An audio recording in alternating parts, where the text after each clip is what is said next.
Good afternoon, everybody. I'm Tommy O'Brien, coming to you live from TFNN. Thanks so much for joining me this afternoon. It is Wednesday afternoon. We got about an hour left in the trading day, and you have markets right near all-time highs. How about it? S&Ps this morning, 6502, first time ever above that 6502 price, that 6500 price mark.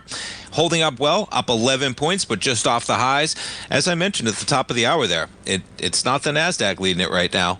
You have the NASDAQ down by 12 points as you have the Dow and the Russell leading the way. NASDAQ right now, jump back, you hit 24,068. That's an all-time high, and we've just barely given up the action. You take a look at the volume. Now, we might get some volume today. We'll see how the day ends. And we've had some spikes on the selling, but we've risen on a little bit lighter volume. We'll see how today plays out. Nonetheless, NASDAQ slightly in the red. Dow up by 0.9%. Dow within about 300 points of its all-time high on the futures at 45,312. And the Russell, as I mentioned, leading the way. You have the Russell up about 100 points from where we were trading just yesterday. Remarkable, let alone that spike low we got on August 1st. You're talking about 180 points, 180 points from where we were trading less than 2 weeks ago. So a little bit of a rotation into the Russell right now. We'll take a look at some of those equities. You jump over to yields. Treasury Secretary this morning, live on Bloomberg. Now, you got the CPI data yesterday. The market rejoiced instantly. You gave it up a bit in terms of higher price, lower yields, but we're getting that confirmation today as you're up by 12 ticks right now, and you got a 10-year that's flirting with about 4.23. We're at 4.24, okay? The yield on the 10-year right now, 4.24 right now. Market, almost 100%, 99.9. That Fed watch is what they're pricing in for a potential cut in September, potential, but it's basically priced in. Things can change. We get a whole nother month of data because that meeting is in the middle of September. But right now, you got higher price, lower yield, and that's been causing some weakness into the dollar. As you get the dollar below 98, we're trading at 97.85 right now. You take a look at the dollar. Now, when we were at 96.37, okay, that's when you had the 10-year yield at about 4.19%. Now, we got quite a bounce. Things have reversed since then, since where we were. And amazing that the whole month of July, right? You had dollar strength. The low was on July 1st. The high was on July 31st. And I remember reading articles talking about, man, the dollar had a banner month in July. It was like, well, you know, timing is everything sometimes, right? And the month of July, it was a great month. But it was a bounce within a downward column right now. And we got the dollar under pressure. We're off by another 244 ticks at 97.85 right now on that dollar. Yeah, Treasury Secretary this morning, he was talking about, hey, we want 50 basis points in September.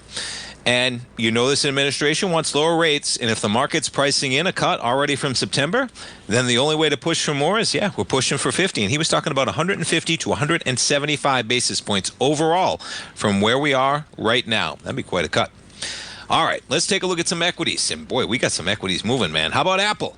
So we jump over to Apple, up by $4 or 1.75%. This thing has been on a tear since their White House event last week. I mean, you're talking about up from almost 200 to 230. That's a 15% acceleration for Apple shares.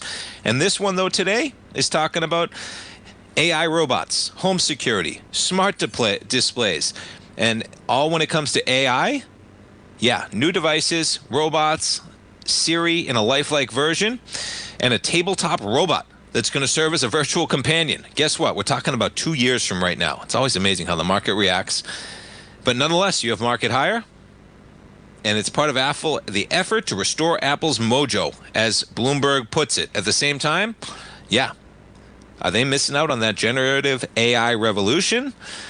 Well, though Apple is in the early stages, as they say, executives see the pipeline of hardware as a key piece of that resurgence. So we'll see if it plays out. They tried to do it with Siri originally. Alexa took off. And yeah. All right, Oracle. Now, we talked about Paramount. Okay, Paramount Skydance having quite a moment this morning. A little bit meme-esque. Not fundamentally driven. But this is not the same as an AMC or a GameStop type. You know, this is a real company, number one, CBS Paramount, okay? You just had the second richest person in the world have their son buy this, Larry Ellison. He's worth about $300 billion, only behind Elon. and the market's jumping on board, and they like the idea that they're going to be in the UFC. You had an acceleration yesterday, and boy, today, yeah, a little bit irrational. You go from $11 to $17.53. We're back to $15.43 right now. But longer term, boy, that deal they signed, this is only a it's not. It was an $8 or $9 billion company yesterday, okay? That number has changed. But they were only a $7 billion company when they signed that deal with the UFC. How about that, right? The whole company is valued at $7 billion. I think Skydance purchased Paramount in $8 billion, but as they were coming to market cap where they were trading, and they signed a $7.7 billion deal. But guess what, man? There's nothing like live sports, folks, when it comes to the fear of missing out. No more pay-per-view, and I was talking about it yesterday. So, yeah, short term, yeah, you can expect we might get some pullbacks here. Longer term, okay, yeah, I like the idea that they're going to be airing UFC, and once a month, every Saturday, when that airs on that monthly big event they have, the amount of signups they're going to get when all you got to do is sign up for Paramount. And we have Paramount in my house, folks. I tell you, for kids, you're talking about Nickelodeon. All the Sonic movies are on there. Transformers movies are on there as well. Hey, for what it's worth, quite the acceleration. Now, that, though, you jump to Oracle. So Ellison, now this thing has been on quite a tear, of course, pushing highs at 260. You back this up on a weekly, man, right? Quite the acceleration. You come back and test the lows we were at 2023, almost where we were in 2024, and this trades from the April lows of 118 to 260. Now, Oracle, they're going to be spending. All right, I always hear those OCI ads on Bloomberg. If you listen to Bloomberg Radio at all, great ads in terms of Oracle Cloud infrastructure, and that's part of the reason. But yeah, they're cutting jobs in that cloud unit as they're taking steps to control costs, because guess what? They got to spend the money on the infrastructure. But the market today is saying, hey, hold on a second, man. You are growing gangbusters and you're cutting right now. Spending's going to be an issue, folks, and it's in focus today. Oracle down by 4%. All things considered, though, you talk about quite a run for this equity. But boy, you're getting quite a engulfing candle, and you're going to do it with some volume today. All right, folks, stay tuned. We're going to be coming back with Sean Edwards from Direction, Vice President, Institutional ETF Strategist.